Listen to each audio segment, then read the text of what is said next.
4 अक्टूबर को joker 2 release होने जा रही है। इस सीरीज में पहली जोकर मूवी जो कि 2019 में रिलीज हुई थी, उसको टॉड फिलिप्स ने डायरेक्ट किया था।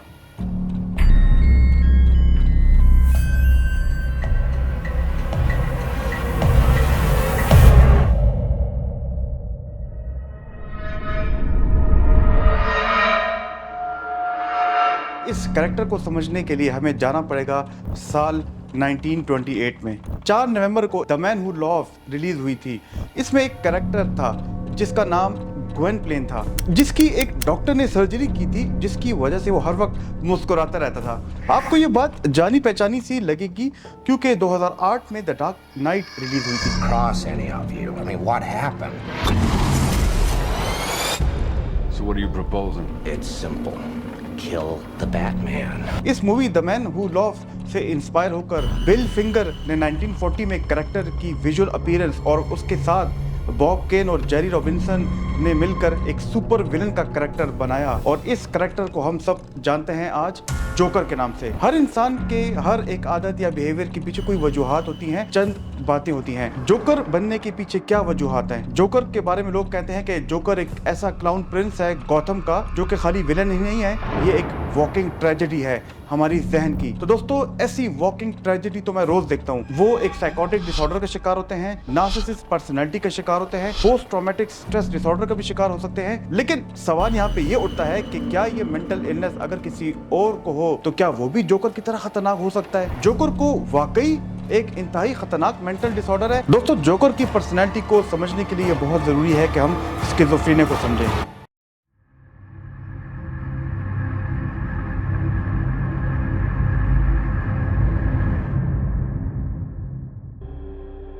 स्किज़ोफ्रेनिया हेलुसिनेशंस, डिल्यूजन्स और सोचने के तरीके में ब्रेकडाउन को कहते हैं। स्किज़ोफ्रेनिया एक न्यूरो डेवलपमेंटल डिसऑर्डर है जो कि हकीकत से बहुत दूर इंसान को ले जाती है, हकीकत को डिस्टॉर्ट कर देती है और अक्सर इसे गलत समझा जाता है, बिल्कुल जोकर की तरह। आइए जरा इसे डिटेल में समझते हैं।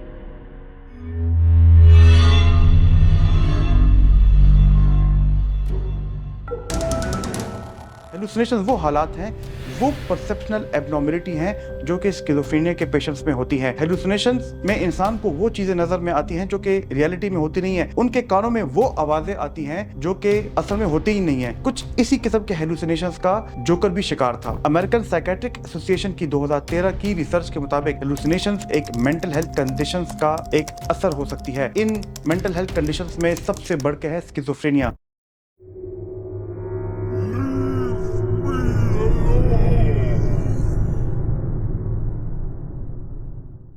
डिल्यूजन एक ऐसी फॉल्स, एक ऐसी गैर हकीकत सोच होती है जो कि स्किज़ोफ्रेनिया पेशेंट की जहन में आ जाती है। ऐसी सोच को डिल्यूजन्स कहते हैं, इसलिए इसको फिक्स, फॉल्स और अनशेकेबल बिलीफ भी कहते हैं। 2023 में एक स्टडी की गई थी जिसमें डिल्यूजन्स और मिस इंटरप्रिटेशन ऑफ रियलिटी को देखा गया था और ये भी देखा गया था कि ये स्किज़ोफ्रेनिया की खास अलामत है। उसमें ये भी देखा गया था कि स्किज़ोफ्रेनिया के लोगों को लगता है कि लोग उनके खिलाफ हैं, इसको डिल्यूजन्स ऑफ परसिक्यूशन भी कह सकते हैं और इसी डर की वजह से वो घर से बाहर नहीं निकलते, वो कमरे से बाहर नहीं निकलते, वो कोई काम नहीं करते और इससे उनकी फैमिली लाइफ, सोशल लाइफ और ऑक्यूपेशनल लाइफ पे बहुत बुरा असर पड़ता है। अब आओ इसको जरा आर्थर फ्लेक की जिंदगी के साथ जोड़ते हैं। आर्थर फ्लेक जो बाद में जोकर बन जाता है, उसको अपने नेबर सोफी के साथ एक तस्वराती रोमांटिक रिलेशनशिप में दिखाया गया है, जबकि ऐसी कोई इंटरेक्शन बहुत ही कम होती है। ये आर्थर फ्लेक की एक डिल्यूजन होती है कि उसको लगता है कि उसकी नेबर सोफी उसके साथ मोहब्बत का शिकार है। इसके अलावा मूवी में एक और डिल्यूजन भी दिखाया गया है जिसमें वो समझता है कि वो एक बहुत बड़ा कॉमेडियन है और वो समझता है कि वो ना सिर्फ अपनी सोसाइटी बल्कि अपने मुल्क का एक बहुत बड़ा कॉमेडियन है और एक बहुत मशहूर कॉमेडियन होस्ट मरे फ्रैंकलिन, जिसका किरदार रॉबर्ट डी नीरो ने निभाया है, उसके साथ उसका एक खास कनेक्शन है। उसको लगता है कि मुरे उसके टैलेंट को रिकॉग्नाइज करेगा। Okay, I'm waiting for the punchline. There is no punchline. It's not a joke. ये भी उसकी एक फ्रेजाइल सेंस ऑफ आइडेंटिटी को हाईलाइट करता है।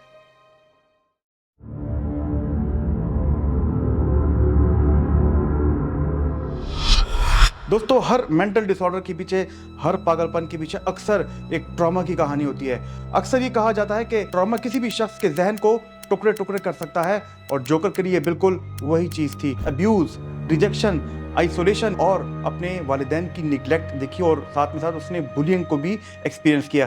ये सारे नेगेटिव तजुर्बात एक इंसान की, एक बच्चे की ज़हनी सेहत पे एक बहुत गहरा और एक लंबा असर डाल सकते हैं। इन्हीं तजुर्बात ने इसके जहन में आने वाले केओस, एक आने वाले तूफान के लिए एक बीज बोया, जो कि बाद में उसकी शनाख्त बना, उसकी आइडेंटिटी बना। ऐसे तजुर्बात इंसानी जहन पर एक गहरा असर करते हैं, जो कि बहुत से मेंटल डिसऑर्डर्स को जन्म दे सकते हैं और स्किज़ोफ्रेनिया उनमें से एक है। रिसर्च ने यह बताया है कि बचपन के ट्रॉमा स्किज़ोफ्रेनिया और पर्सनालिटी डिसऑर्डर जैसे ज़हनी अमराज के लिए एक अहम रिस्क फैक्टर्स हैं। ये बात रीड एट ऑल ने 2005 में पब्लिश की थी। इसके अलावा 2019 में एक मेटा एनालिसिस हुई थी। उस रिसर्च में ये डिस्कवर हुआ था कि वो इंडिविजुअल्स जो बचपन के ट्रॉमा से गुजरे हैं, जिसमें आइसोलेशन, पेरेंटल निगलेक्ट और अब्यूज शामिल है, उनमें स्किज़ोफ्रेनिया जैसी साइकोटिक डिसऑर्डर्स होने का रिस्क बहुत ज्यादा होता है। तो दोस्तों, इन रिसर्च में ये बताया गया है कि बचपन में जितनी भी ट्रॉमेटिक इवेंट्स होती हैं, उनमें नॉर्मल ज़हनी नशोनुमा जो हमारी मेंटल सेहत के लिए बहुत जरूरी है, वो बिगाड़ देती हैं, जिससे इंसान की सोच, उनके रवैये में जो पैटर्न्स पैदा होते हैं, वो आगे जाके एक बहुत बड़ी मेंटल इलनेस, एक साइकेट्रिक डिसऑर्डर से लिंक किए जा सकते हैं। दोस्तों, आर्थर फ्लेक और उसकी मां पेनी फ्लेक का रिश्ता एक कॉम्प्लेक्स मिक्सचर ऑफ इमोशंस, जज्बात पे बना है, जैसे कि डिपेंडेंसी, डिलूजन, फ्रॉड और झूठ। पेनी फ्लेक भी एक ज़हनी बीमारी का शिकार होती है और हमारे रिसर्च के मुताबिक उसको भी स्किज़ोफ्रेनिया होती है और उसका बिहेवियर ऑर्थर के लिए निगलेक्टफुल और साइकोलॉजिकल अब्यूज का माहौल पैदा करता है। वो ऑर्थर की पेरेंटिंग सही तरीके से नहीं कर सकती और काफी जगह पर उससे झूठ बोलती है, जिससे ऑर्थर में कंफ्यूजन और इंस्टेबिलिटी आती है। ये डिसफंक्शनल और इमोशनल अनअवेलेबिलिटी अपब्रिंगिंग ऑर्थर की शख्सियत को बिल्कुल गलत तरीके से शेप करने में एक अहम किरदार अदा करती है, जो कि उसकी टूटी हुई फ्रेगमेंटेड साइकोलॉजी और अनस्टेबल मेंटल स्टेट में एक बहुत बड़ा रोल प्ले करती है। लेकिन दोस्तों, खाली उसकी चाइल्डहुड ट्रॉमा हिस्ट्री शामिल नहीं है, सोसाइटी का भी एक बहुत बड़ा किरदार है आर्थर फ्लेक को जोकर बनाने में। Is it just me? Or is it getting crazier out there? ये आइकॉनिक लाइन जोकर ने अपनी मूवी में कहे थे, क्योंकि उसको लगता था कि वो दुनिया से मुकम्मल तौर पे डिस्कनेक्टेड है। और यही चीज एक सबसे बड़ी पनिशमेंट जो कि स्किज़ोफ्रेनिया के पेशेंट्स के लिए होती है कि वो अपनी सोसाइटी से बिल्कुल अलग हो जाते हैं, सोशली आइसोलेटेड रहते हैं। जैसे कि जोकर है, उसे लगता है कि वो सोसाइटी में उसकी जगह ही नहीं है, वो कहीं पे बिलोंग ही नहीं करता, सोसाइटी उसे रिजेक्ट भी करती है और उसको अकेला छोड़ देती है। इसी को लेके उसके जज्बात ठंडे पड़ जाते हैं, जिसको हम एपैथी कहते हैं, और वो सोशल विड्रॉ का शिकार हो जाता है। इसके अलावा ये भी बताया गया था कि जोकर की आइडेंटिटी बहुत ज्यादा कॉम्प्लेक्स है, बल्कि उसकी पर्सनैलिटी टूटी हुई है, फ्रेगमेंटेड है। कुछ वर्जन्स में तो वो अपना असली नाम भी याद नहीं रखता, उसको पता भी नहीं कि जोकर का अपना नाम आर्थर फ्लेक है। जितनी भी पुरानी मूवी थी बैटमैन की, उनमें बताया गया था कि जोकर बार बार हंसता है।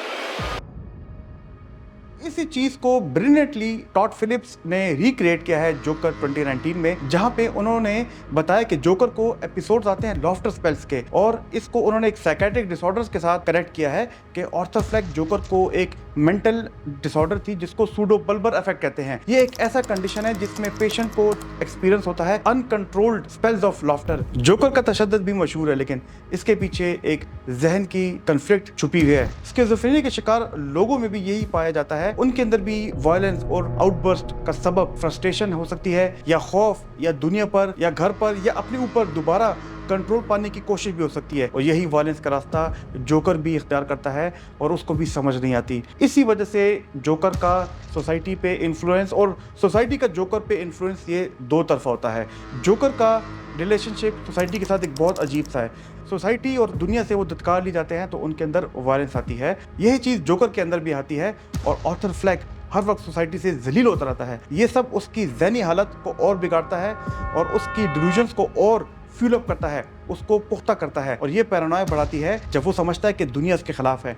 तो दोस्तों, खाली सोसाइटी नहीं है, हम सिर्फ सोसाइटी को लाज़िम व मलज़ूम नहीं कह सकते कि इसने जोकर की बीमारी को बढ़ावा दिया, इसने जोकर को एक विलन कैरेक्टर बनाया, लेकिन जोकर के अपने अंदर भी एक ऐसे इन्फ्लुएंस थे सोसाइटी को लेके। उस सोसाइटी को उसने हमेशा अपना दुश्मन ही समझा और आखिर में उसके दिमाग में परफेक्ट रेसिपी बनी एक कैओस की, एक पैनिक की, एक डिज़ास्टर की, जो कि मूवी के आखिर में आती है। लेकिन अभी भी लोग डिबेट कर रहे हैं कि जोकर के कैरेक्टर को क्या बीमारी है। कुछ लोग कहते हैं कि जोकर को स्किज़ोफ्रेनिया है, लेकिन कुछ लोग इस बात पर बहस करते हैं कि शायद उसमें कोई और साइकोपैथी है, कोई और बीमारी है, जैसे एंटी सोशल पर्सनालिटी डिसऑर्डर की कुछ खासियत है। कुछ लोग ये भी कहते हैं कि जोकर का इंसानी जिंदगी की कोई कदर ना करना और लोगों से फायदा उठाना उसकी एक खास साइकोपैथी, एक खास पर्सनैलिटी डिसऑर्डर की निशानी है। लेकिन मेरे मुताबिक उसके डिल्यूजन्स, उसके हेलुसिनेशंस और उसके डिसऑर्गेनाइज्ड थिंकिंग इस बात की तरफ इशारा करते हैं कि जोकर को स्किज़ोफ्रेनिया जैसी बीमारी हो सकती है। उसका जुर्म देखने में बहुत खौफनाक लगता है, लेकिन इसके पीछे एक शख्स छुपा है जो समझने की कोशिश कर रहा है कि दुनिया जो उसे कभी समझ ही नहीं सकी, उसने उसे धुतकार दिया और आखिर में उसने उसे जोकर बनाया। शायद हमारे माशरे में भी जितने लोग जो जुर्म का शिकार हैं, जो वायलेंस करते हैं, जो क्राइम करते हैं, उसमें सोसाइटी का कितना किरदार हो सकता है कि जो उन्हें क्राइम करने पे मजबूर करती है, जो एक आम इंसान को जोकर बनाती है। दोस्तों, जोकर एक कैरेक्टर का नाम नहीं है, ये एक ऐसी माइंडसेट का नाम है, एक ऐसे इंसान का नाम है जो हम साइकियाट्रिस्ट को रोज मिलते हैं। और ये स्किज़ोफ्रेनिया का विक्टिम भी कह सकते हैं या आप इसको साइकोपैथी का मास्टर भी कह सकते हैं। लेकिन एक चीज़ क्लियर है कि इस इंसान के पीछे बहुत ज़्यादा छुपी हैं दर्दनाक कहानी, और जोकर की कहानी को समझ के हम अपने माशरे को समझ सकते हैं और हम अपनी माशरे की नाकामियों को ठीक कर सकते हैं, ताकि हमारी माशरे में न सिर्फ वायलेंस कम हो, न सिर्फ क्राइम कम हो, बल्कि जो बच्चे जिनमें मेंटल डिसऑर्डर आते हैं, जो एडल्ट जिनमें मेंटल डिसऑर्डर, साइकियाट्रिक डिसऑर्डर्स आते हैं, जिनमें स्किज़ोफ्रेनिया सर-ए-फ़हरिस्त है, उनको हम कम कर सके। दोस्तों, अगर आपको हमारी ये वाली वीडियो पसंद आई है तो मेरी ये एंग्जाइटी वाली वीडियो जरूर देखना, इससे भी आपको फायदा होगा। मेरी कोशिश है कि इन वीडियोस के जरिए आपकी पर्सनैलिटी में रेजिलियंस लाऊं और आपकी साइकोलॉजी में पॉजिटिव चेंजेस लाऊं। तो मेरे साथ जुड़ी रहिएगा। खुदा हाफिज़।